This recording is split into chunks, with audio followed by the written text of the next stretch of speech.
was a woman, and I suddenly realized that no matter what happened, I had to finish the race.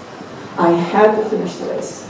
And I told my coach I was going to finish on my hands and my knees if I had to. I became so angry because I knew that if I didn't finish the race, everybody would go, see, women can't do it. She shouldn't be here. Women are incapable. And I just had to finish the race. And a marathon is a very long way. And for those of you who are running your first one, it is a life-changing experience. And every marathon you go through, you go through almost a lifetime of experience. And what happens also is you have a lot of time to think. And you're training, a lot of time your brain is really very active. There's a lot of oxygen and a lot of endorphins and things are happening. And you think of amazing things and you come to a lot of resolution as well. The amazing thing about running, I had almost 40 Ks to run, right? I had at least 38 Ks in this race to run. And you cannot run 38 Ks and stay angry. You can't, the anger goes away. And somewhere, over in Boston, there's this amazing hill called Heartbreak Hill. And it's just at about the 35K mark in the race. And at about that moment, I stopped being angry with this race director. And I realized he was a man who was simply a product of his time. It wasn't his fault. He was, it's like Karen Lowe, why she didn't lose her cool last year. Because you're so hassled and you're so exhausted being a race director. And I knew he was exhausted. I knew he was tired. I knew he thought I was making fun of him. He didn't believe I was serious. And he was a product of his time about women. And so I suddenly said, it's not his fault. It's not his fault. What you do with anger is the best thing is you take the anger and you turn it around and you try to make it better. And so I said, the reason he's angry is he doesn't believe in women. And then I got angry about women. I said, well, where are the other women?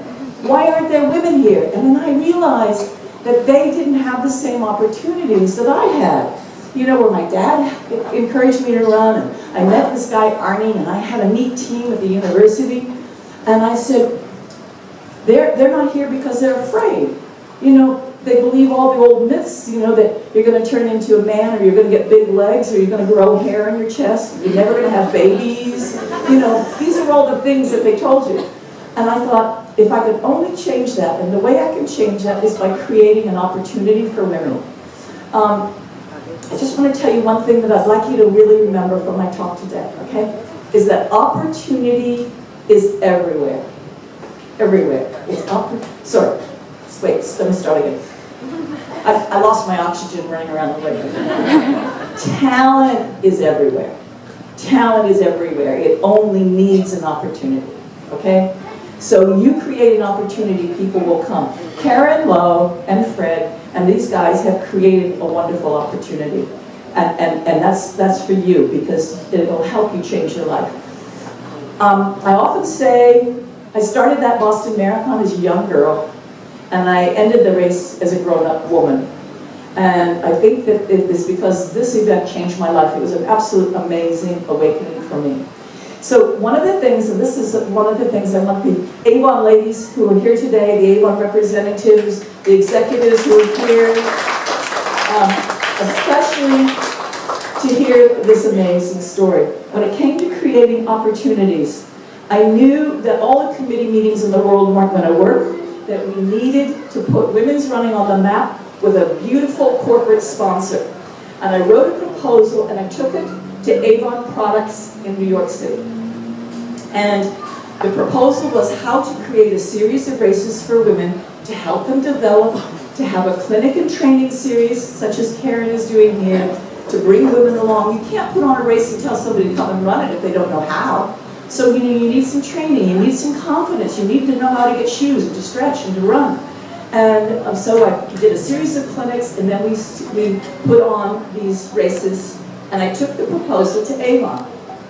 And Avon loved this proposal, and we began organizing these events. We started with one big race, then we had 6 in the United States, and within 18 months we were in 5 countries, and within 2 years we were in 20 countries. And at the height of its program, We had 400 races in 27 countries and over 1 million women participating. And we even had races here in Malaysia in the early 1980s, 81, 82, 83, 84. It was a half marathon and a 10K race, series of races. It was out by the stadium. I can't quite remember where it is because KL has changed so much since those years. And those women then who won the race came on and went on to a global championship, which was in a major capital of the world, all over the world, like Ottawa or San Francisco, Paris, London, amazing places. And so, you know, Malaysian women were represented there. And together, Avon and the lobbying we did, we took these events, the numbers, the performances of the women, to the International Olympic Committee and proved that we had enough women, enough international representation, enough capability, and that's what got the women's marathon in the 1984 Olympic Games. That is one of Avon's greatest legacies. It's something I'm sure that many people at Avon don't know now because it has been, that started back in 1978. It went through 1985 after the event was included in the Olympic Games. And Avon stopped that program and did some other really good charitable work. But then again, in 1998, we began the program again. We had 5K races starting in downtown Kuala Lumpur with many thousands of women. It was really, really amazing. And that program went into 2003. So we have a wonderful history here of running, and globally, Avon really has changed the world. And we just like to thank you all. Again, it's just been phenomenal what you have done.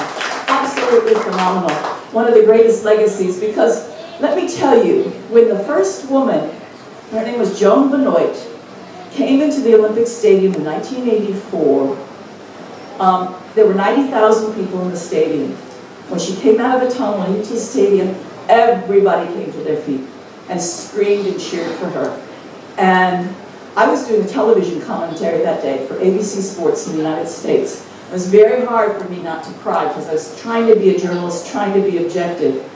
But the important thing about that is, it wasn't the 90,000 people in the stadium. It was the 2.2 billion people who saw it on television. And so all over the world, everybody knows that 42.2 kilometers is a long race. You know, even people who live in the remotest regions of Afghanistan have walked it or ridden a donkey or ridden a bicycle. They know it's far. It's really far. And here were women doing it with incredible speed and grace and heroic capability. To me, what Avon did that day with getting that marathon in the Olympic Games was almost as important, or was important in a way, as giving women the right to vote. And I'll tell you why, because getting the right to vote is about social and cultural and intellectual acceptance. The marathon and the women, acknowledgement of women being able to do it in the Olympic Games was the physical